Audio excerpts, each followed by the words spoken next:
సరే అయితే భారత్‌లో అక్రమంగా చొరబడిన కొంతమంది చొరబాటుదారులను, లక్షలాది మంది చొరబాటుదారులను ఈరోజు తిరిగి వెనక్కి పంపించేస్తున్నారు బంగ్లాదేశ్‌కి. దానికి నిరసనగా బంగ్లాదేశ్‌లో ఈరోజు నిరసనలు కూడా వ్యక్తం చేస్తున్నారని తెలుస్తోంది. దీనిపై మీ వివరణ ఏంటి సార్? ఎస్ అండి. ఇప్పుడు ఇండియాలో ముఖ్యంగా ఏంటంటే పశ్చిమ బెంగాల్లో సువేందు అధికారి గవర్నమెంట్, బీజేపీ గవర్నమెంట్, అస్సాంలో మన బిశ్వాస్ శర్మ బీజేపీ సీఎం, వీళ్ళతో పాటు ఇటు గుజరాత్లో BJP government operation delta hunt అంటూ ఒక ఆపరేషన్ నిర్వహించి అక్కడ అక్రమ సొరబాట్లుగా వచ్చిన, అంటే ఇప్పుడు బంగ్లాదేశ్ నుంచి ఇటు అస్సాం ఈ బోర్డర్ల ద్వారా నేపాల్ ద్వారా అక్రమ సొరబాట్లు ఇండియాలోకి వచ్చినాయి. వాళ్ళు గుజరాత్ వెళ్ళి అహ్మదాబాదు, గాంధీనగర్ ఈ యొక్క ఏది గుజరాత్లో ఉన్న ఇండస్ట్రియల్ ఏరియాలో వాళ్ళ అక్రమ సొరబాట్లు ఉన్నాయన్నమాట. వీళ్ళందరినీ గుర్తించి కొన్ని వందల మంది ఆపరేషన్ డెల్టా హంట్ అంటూ గుజరాత్ కూడా వాళ్ళని డిటైన్ అండ్ డిపోర్ట్ 3D ఫార్ములాను ఉపయోగిస్తున్నాయి అనమాట. ఇప్పుడు గుజరాత్ నుంచి, మధ్యప్రదేశ్ నుంచి, ఇటు హిమాచల్ ప్రదేశ్, యూపీ, ముఖ్యంగా అస్సాము, తర్వాత వెస్ట్ బెంగాల్, ఇక్కడ లక్షలాది మంది సొరబాటుల్ని గుర్తించి వాళ్ళని ఈ రోజు బంగ్లాదేశ్ బౌండరీ దాటించబోతున్నారు. అంటే బంగ్లాదేశ్తో 4098 కిలోమీటర్ల బౌండరీ నుంచి వాళ్ళని లోపలికి పుష్ చేయబోతున్నారు అనమాట, చాలా పత్రాలతో. దీనిని ఇప్పుడు బంగ్లాదేశ్ తీవ్రంగా వ్యతిరేకిస్తుంది. ముఖ్యంగా BGB Bangladesh Bangladesh border guards ఏం చేస్తున్నారంటే, దీన్ని ఇలా పంపడానికి కుదరదు, మేము అడ్డుకుంటాం. వాళ్ళు వచ్చి మీరు ఎవరినైతే పంపుతున్నారో వాళ్ళు అకార్డింగ్ టు ఇంటర్నేషనల్ లా ఏంటంటే వాళ్ళ దగ్గర గుర్తింపు పత్రాలు, వీళ్ళు బంగ్లాదేశ్ వ్యక్తులే అన్నట్టు మాకు ప్రూవ్ చేసే విధంగా వాళ్ళ దగ్గర గుర్తింపు పత్రాలు ఉంటేనే మేము బంగ్లాదేశ్లోకి అలౌ చేస్తామంటూ ఇటు బంగ్లాదేశ్ బోర్డర్ కార్డ్స్ ఉంది. ఇటు బిఎస్ఎఫ్ ఏంటంటే వీళ్ళు మా దగ్గర ఏం పత్రాలు లేకుండా వీళ్ళు వచ్చారు కాబట్టి మా దేశానికి సంబంధించిన ఏ పత్రాలు లేవు కాబట్టి మీ దేశంలోకి అనుమతించండి అని ఈ బిఎస్ఎఫ్ అనమాట. ఇటు బిఎస్ఎఫ్ కి ఇటు బీజీబీ బంగ్లాదేశ్ గార్డ్స్ కార్ప్స్ కూడా ఏంటంటే వాళ్ళ మధ్యన ఒక రకమైన యుద్ధ వాతావరణం ఈ రోజు బంగ్లాదేశ్ బోర్డర్ లో నెలకొంది. మరి దీన్ని ఎలా పరిష్కరిస్తారనేది ఈ DGMO, director general of military operation తరపున వీళ్ళిద్దరి మధ్యలో 57వ బోర్డర్ సమావేశం కూడా జరుగుతుందన్నమాట. కానీ అక్కడ బీజేపీ ఏంటంటే చాలా మేము ఎట్టి పరిస్థితుల్లో ఈ అక్రమ చొరబాట్లు మీరు పంపించేస్తే మేము తీసుకోమన్నట్టు వాళ్ళు ఉన్నారు. ఇండియా బిఎస్ఎఫ్ ఏంటంటే కృతనిశ్చితం ఉంది. బీజేపీ సీఎంలు కూడా ఇటు అస్సాం, ముఖ్యంగా అస్సాం, వెస్ట్ బెంగాల్లో చాలా వాళ్ళు కృతనిశ్చయంతో పనిచేస్తున్నారు. ఇప్పుడు దీనికి ఏంటంటే ఒక పెద్ద సెన్సేషనల్ విషయం ఏంటంటే బంగ్లాదేశ్లో అపోజిషన్ పొలిటికల్ పార్టీ ఈ సంవత్సరం మొదట్లో జరిగిన బంగ్లాదేశ్ ఎన్నికల్లో ఇటు బిఎన్పి అధికారంలోకి వచ్చింది. 300 సీట్లలో 77 సీట్లు గెలుచుకున్న అపోజిషన్ గా ఉన్న జమాయిత్-ఈ-ఇస్లామీ, ఈయన అధినేత ఎవరంటే అమీర్ సైఫుల్లా రెహమాన్. ఇది భారత వ్యతిరేక పార్టీ, ఇది పాకిస్తాన్ ఫేవరబుల్ పార్టీ. ఈ పార్టీతో పాటు ఇంకో మతతత్వ పార్టీలు 11 భారత వ్యతిరేక పార్టీలు ఈ రోజు బంగ్లాదేశ్ లో ర్యాలీ నిర్వహిస్తున్నాయి భారతదేశానికి వ్యతిరేకంగా. వాళ్ళు ఏమంటున్నారంటే వీళ్ళు సొరబాట్లను గుర్తించి బంగ్లాదేశ్ లో బలవంతంగా మా దేశానికి పంపిస్తున్నారు, ఈ పత్రాలు లేని వాళ్ళని పంపడం అనేది ఇది కుదరదు అన్నట్టు భారత వ్యతిరేక ర్యాలీకి ఈరోజు పాల్పడుతున్నారన్నమాట. ముఖ్యంగా ఈ జమాయిత్-ఈ-ఇస్లామీ ఈ పొలిటికల్ పార్టీలు ఎక్కువగా ఎక్కడ సీట్లు గెలుచుకున్నాయంటే ఇండియాకి బోర్డర్ గా రంగపూర్ డిస్ట్రిక్ట్స్, తర్వాత మన ముర్షిదాబాదు, సౌత్ 24 పరగణ, సౌత్ 24 పరగణ, దక్షిణ, తర్వాత ముర్షిదాబాదు, ఈ డిస్టిక్ లో హల్దియా డిస్టిక్ వీళ్ళు, తర్వాత సిలిగురి, ఈ బోర్డర్ ప్రాంతాల్లోనే ఈ జమాయిత్-ఈ-ఇస్లామీ ఎక్కువ సీట్లు గెలుచుకుంది. కాబట్టి అదే ఒక ఆందోళనకారి. వీళ్ళు ర్యాలీ నిర్వహించడం, ఇండియా ఎట్టి పరిస్థితుల్లో డిటైన్ అండ్ డిపోర్ట్ అనేది మేము నిర్వహించి తీరుతామని చెప్తున్నారు.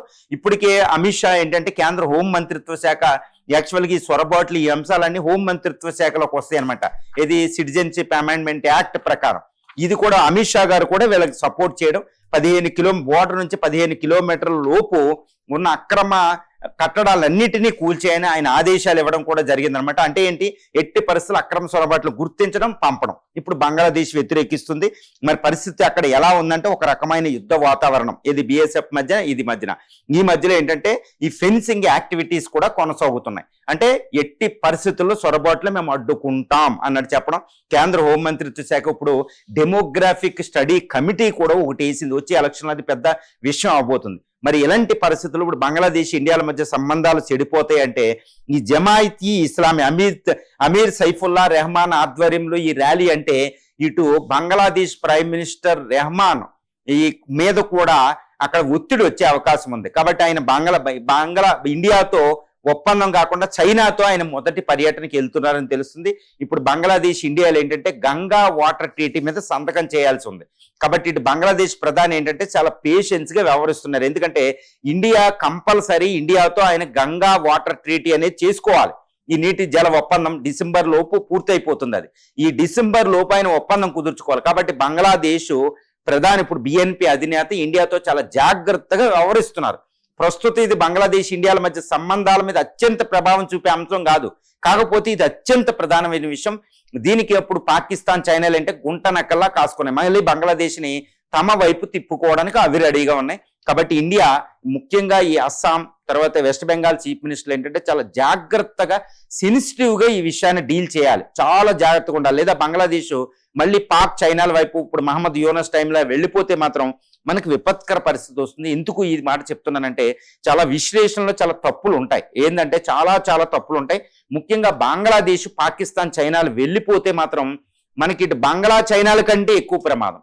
ఎందుకంటే ఇండియాలో 5 స్టేటులతో ఇది బంగ్లాదేశ్ బౌండరీ ఉంది, అత్యధిక ఎక్కువ బౌండరీ. ఇటు చైనా పాకిస్తాన్ 3373 కిలోమీటర్లే, చైనా 3900 కిలోమీటర్లు 960.